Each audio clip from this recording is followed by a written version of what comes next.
Okay, welcome back. And we are going to today make a longer video on how to make just a basic sourdough bread. Not like sourdough crunchy with the big bubbles in it like you would buy if you bought a loaf, but just traditional bread.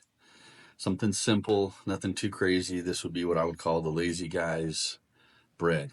So this is just for those people that don't have a ton of time, don't have a ton of experience. Super simple. Really, all you're going to need is a teeny bit of salt, either some butter or some kind of an oil. We do coconut oil traditionally, so it's either or. A couple of measuring, and then we get bread flour. We get this one here. You probably, depending on where you're at, may or may not have access to it. We get it from Costco. High quality stuff. We have found that flour quality does matter. So you're going to get a better bread with a better flour. So sorry sorry if you feel otherwise. It's what I've discovered. So we're here. We're actually kind of on step number 2. What I had done is, because I would say I'm not one of those people have excess time to do this. A lot of people will keep their sourdough start in a little crock pot or a jar on their counter. They feed it every day, which to me sounds a little exhausting. I don't have much time. So I know a lot of you don't have a ton of time to babysit, take care of, handle the discard from a sourdough start. So what we do is we have this little glass bowl, and what we do is we keep about a cup of sourdough start in this bowl. But what I do is I will cover it with the kind of a lid, and then make sure there's poked holes, or there's holes because it has to breathe. It's alive. So again, you got to have a few little holes poked so that it can breathe. I just take this and I keep it in my fridge. So I put it in there 7-10 days later. I'll get it out, set it on the counter, let it get to room temperature. And then that's what I did last night. I took that start, put it in here. What I mixed is, and so what I'll do is I'll actually write these down. We put, depending on how much bread you want to make, I do 3 cups of warm water, 3 cups of flour. So that is what this is right here. Last night I took 3 cups warm water, 3 cups of flour, mixed it, put in my start, let it sit overnight, and you can see nice and bubbly, crazy active. And so again, because I don't have a start on the counter, I have to put a start back here. So again, this is the lazy person's way to do sourdough. So I'll take and I'll mix this up a little bit.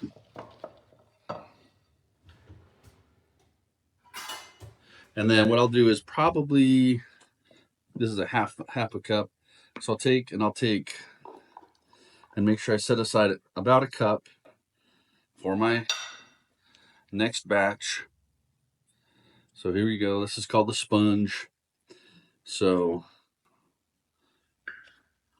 there we go.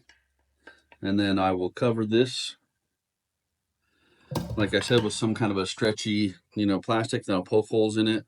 This will go in my fridge. It'll get a little watery. It'll kind of sink to the bottom. But you almost have to try to kill this stuff. So what I'll do is, again, next week when I make it, I'll get it out. It'll look dead, but let it sit at room temperature for a couple hours.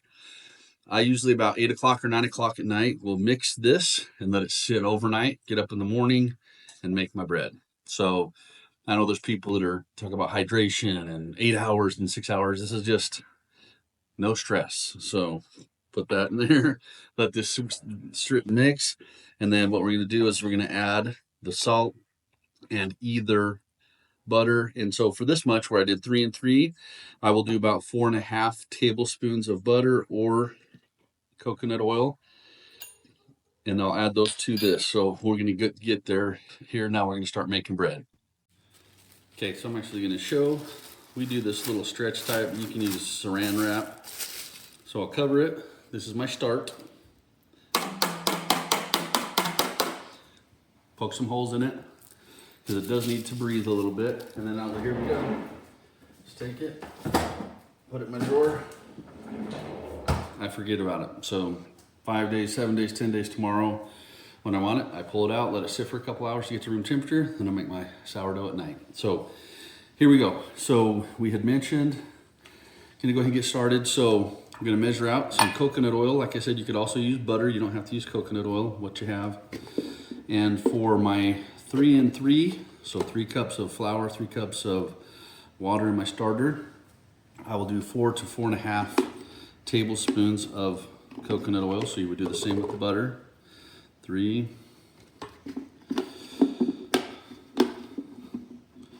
And 4. So again, what I want to say is this is kind of just a lazy guy's way of making some sourdough.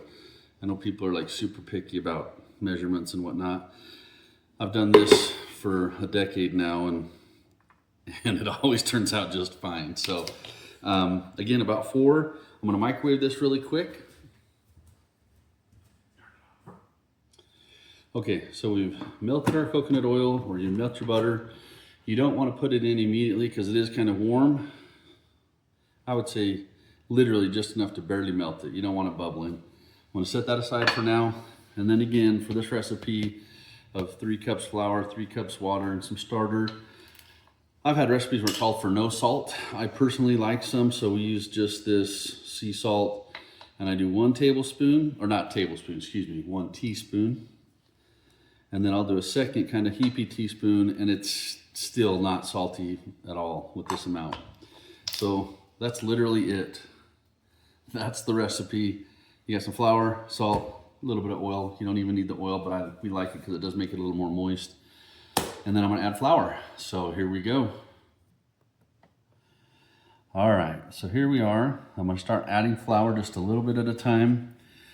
And I know there's gonna be people that say, well, no, I need an exact number. Is it 4 cups of flour? Is it 5 cups of flour?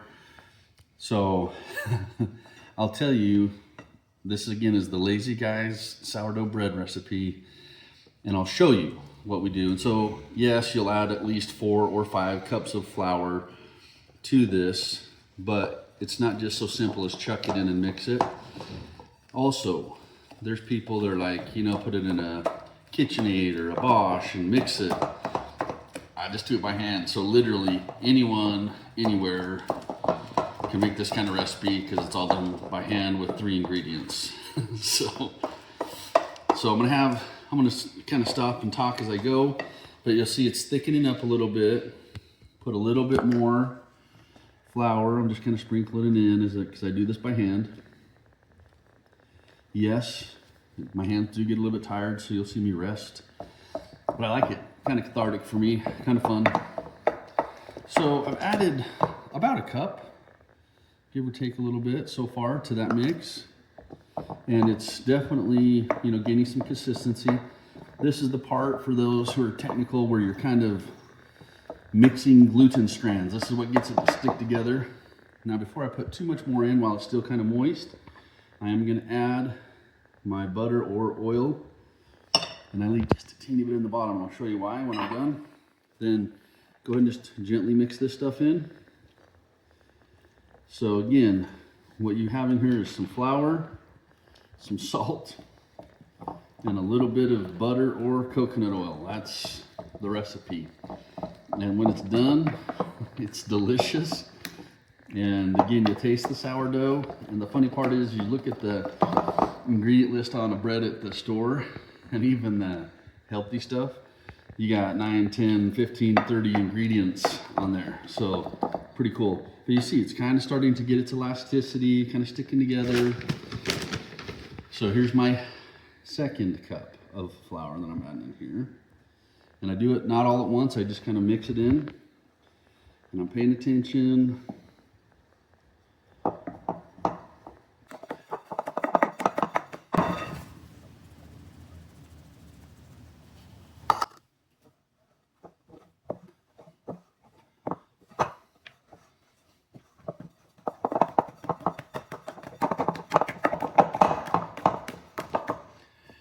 But you see that?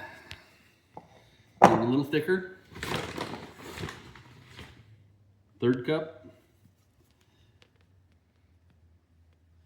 And if you're doing it by hand, and again, you can do this in a KitchenAid or whatever kind of a mixture you have, but here's where it starts to get interesting, because it'll get to a point where it's a little dense and it's even hard to mix by hand.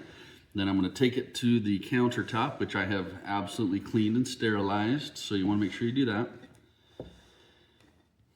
But here we go. So you see how it starts to thicken?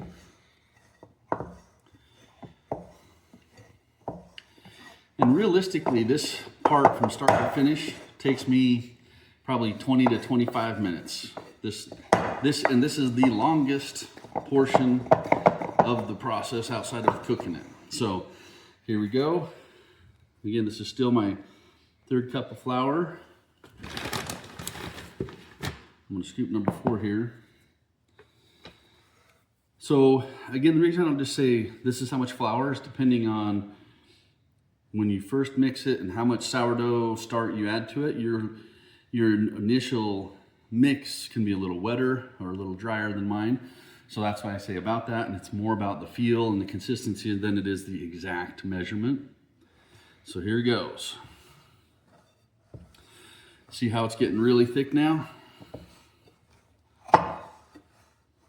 And I'm doing this, I got 2 buddies that they really want to learn how to make bread. So Mr. Steve, Mr. Mosiah, this is for you guys. You don't need a mixer, you do this by hand. You can do it on a Sunday morning, Saturday morning. And, okay, so see that now? Now it's looking like dough.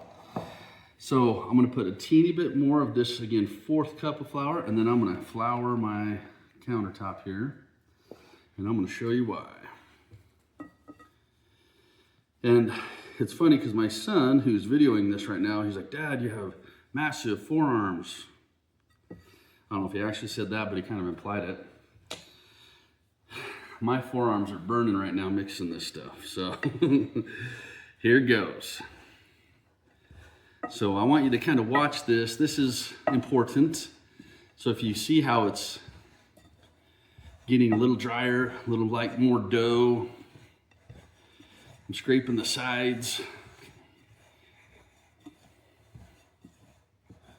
Okay. And here we go. Let's take it to the countertop. See how about the consistency? That's what you want yours to look like. I can touch it. It's definitely not ready yet, but there's enough flour that it's not sticking to everything like crazy. I scrape out all this stuff. And then I save this bowl because I don't like to dirty a ton, so I'll show you what I do with this later. I'm going to clean it out here while we're doing this. Okay, so if you'll remember, this was my 4th cup of flour. This is kind of where we're at texture-wise. And again, I've just used the yummy bread flour we got at Costco. You could use King Arthur's, something like that. But when you get a little adventurous, so I'm going to have the camera pan over. We make our own einkorn wheat, we make oat flour, we make quinoa flour. I've got buckwheat, we've got our own little mill. You could throw in a little maple syrup to give it a little bit of sweetness. I mean, this is something, it's a very versatile recipe. I have kept it super basic just so that you know that you can make it with 3 ingredients, but you can do a lot of fun stuff. We've made Italian bread, and we've made cinnamon rolls, like all kinds of fun stuff. So let's do this. Now I washed my hands, so they're super clean. Countertop is clean. You want to put maybe a little bit on your hands because this is going to stick potentially to your hands. But here we go. This is where the magic happens, truly. And this is what everybody's like, well, how do you know? This is why I like to do this with my hands instead of in a mixer. So here goes.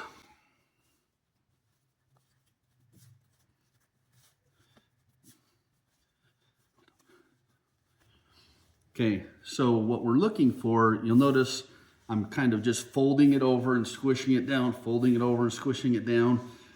We're trying to build that elasticity that people talk about, not to get technical, the gluten, the glue that's in the wheat to help this stick together and have a really nice bread texture. So again, this is where it's different than your traditional sourdough round loaf, is they talk about the hydration, they leave it really wet and they just fold it a few times. But my goal in doing this is to get it to a point where it's not super sticky. So remember, we did 4 because mine was a little wetter. I'm moving into my 5th cup of flour. But again, I want this to be more like a traditional loaf of bread I would buy for sandwiches at the store, okay? So I'm on my 5th cup of flour. So you will just kind of feel like if it's sticking to your fingers, Then you can add a little bit more, but just a little bit at a time, okay? And you don't want it really sticking to your countertop. This is a pretty good little workout, but it's still pretty sticky. Once you mix in the flour, it's sticking to my fingers.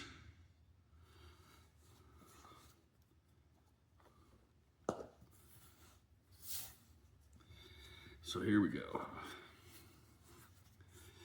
So they say that you should do about 10 minutes worth of kneading, but if you go back to when we started, I've already probably got 5 or 6 minutes in here. And now I really am going for the feel, what it feels like. And I've done this so many times, like literally once or twice a week for 10 years plus. So I know what it feels like. So I'm gonna try to explain that to you. So I'm folding it, I'm rolling it, I'm rolling in this flour. And we're getting close, I can feel it. Sticking less to my fingers. Taking in this flour, and I have a teeny bit left, but I don't think I'm gonna even use it. So we were basically almost 5 cups of flour to get it to this point where I wanted it. So here we go. Yeah,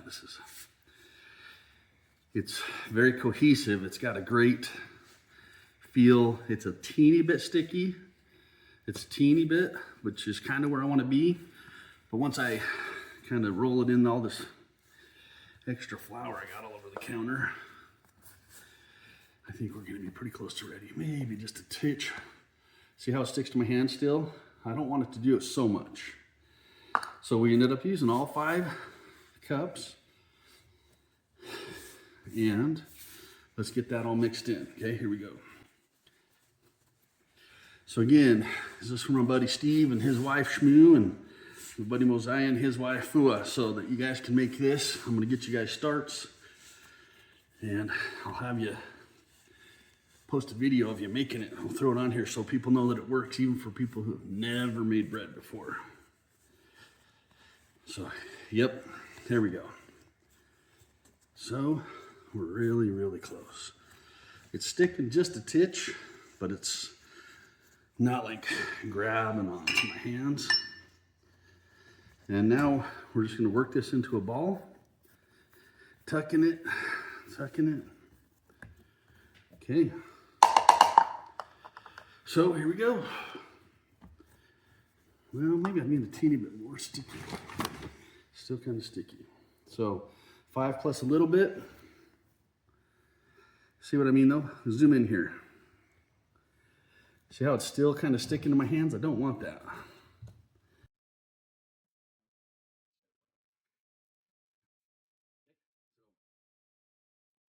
Yeah, that did it. So to reiterate, this is about 5 1/4 cups of flour added to our mix.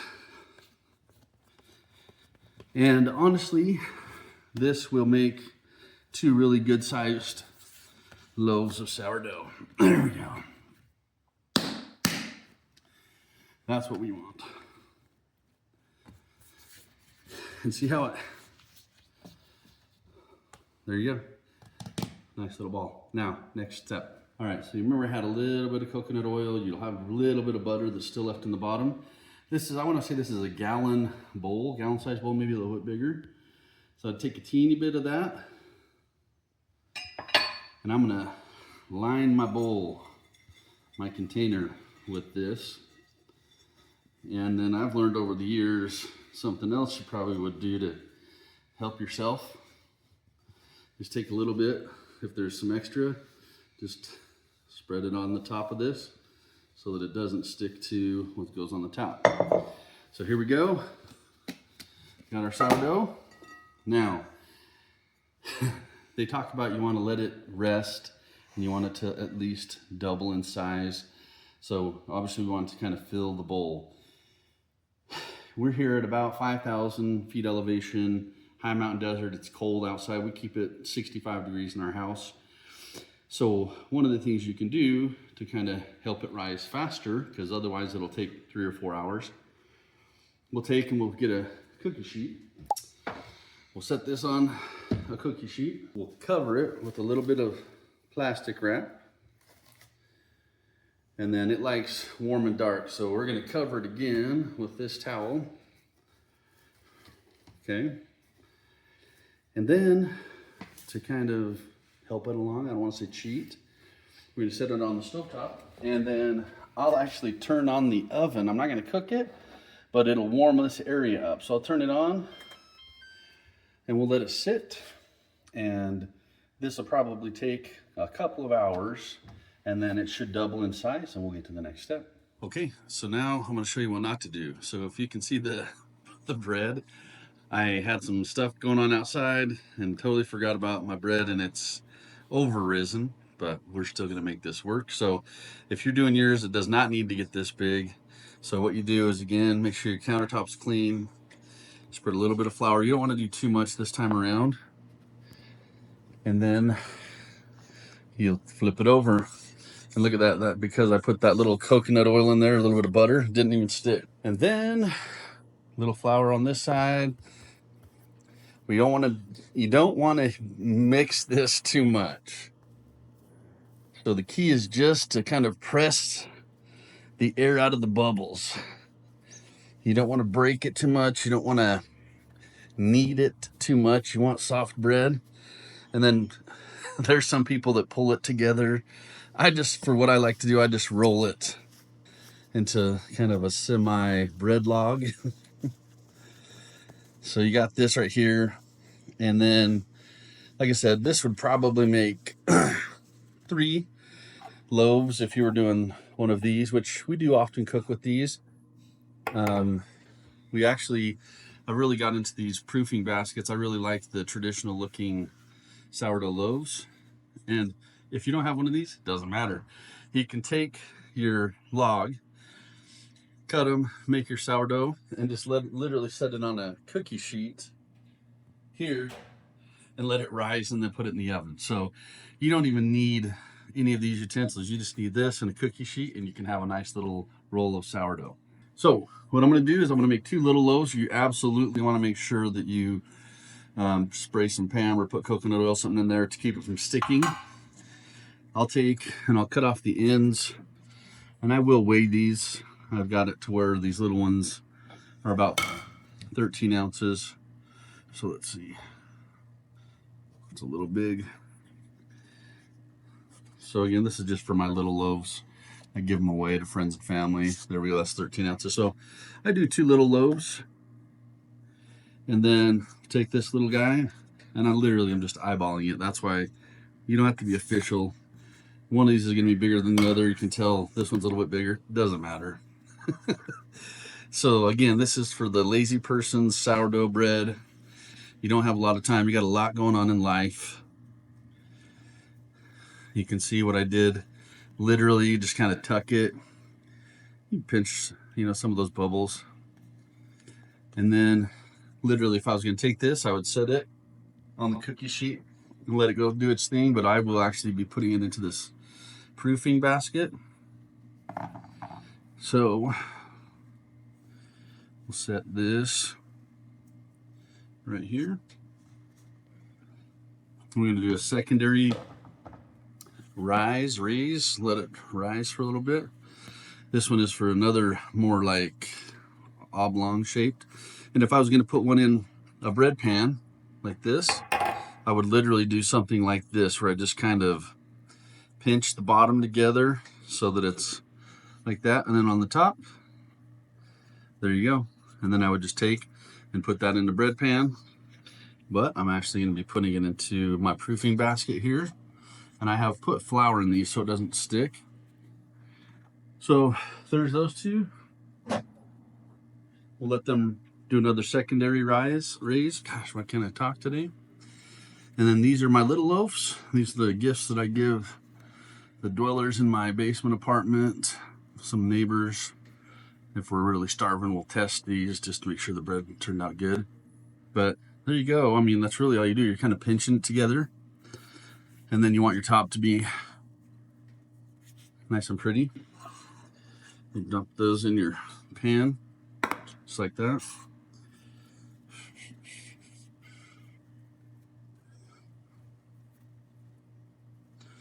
And again, you kind of just roll it together and pinch the bottom. I'm doing it quick, but I mean, if you want to take your time and make it nice and pretty, I'm just trying to show you that you don't have to do that if you don't have tons of time. So there you go. Put that in there. So I got my 2 little loaves. You set them over here, and I got my 2 bigger loaves in the proofing baskets. I just keep them here on my stove top. I do have it still on, and that way it's just kind of warm and they'll rise faster. We're gonna actually eat these for dinner today. So we'll take you to the final step before we cook, and we'll do it. Okay, now what I do is when I proof these, I do like to cover them just to keep them a little bit moist. Helps them to rise a little bit faster and the tops don't dry out. So I do cover them with plastic wrap, and then I also will put these couple of towels over them just to give them the dark warm that they like. Okay, so now we're almost to my favorite part, the cooking and eating part. So if you've got them in pans, you don't have to do this part. You can actually cook your bread and not do it. But the reason why you want to score it or make a line is just so you can dictate where it cracks. Otherwise it expands, and then when it shrinks, you get a kind of crumbly, weird looking top. So you can use a straight edge tool. You can use a really sharp knife to do this. You don't need anything fancy. And you just take and you can just split the top. There are people that do all kinds of fun, fancy designs. That's probably going to be another video. And then because I have these in these proofing baskets, I am going to make some fun designs on this one, like a little wheat. And then, let's see, throw this guy right there. And just do a fat X across the top of this guy. Now, this part, we're at 4,000 feet. We're in a high mountain desert. And we'll cook ours. I typically will cook at about a 420 temperature, Fahrenheit. The purists will say that you need to make sure you put a pan with some water in the oven before you cook it. It helps make it a little crunchier and, creates that crust. Again, I'm doing this super simple, nothing special. So I'm just going to put these in the oven, and the little ones I'm going to cook for about 30 minutes.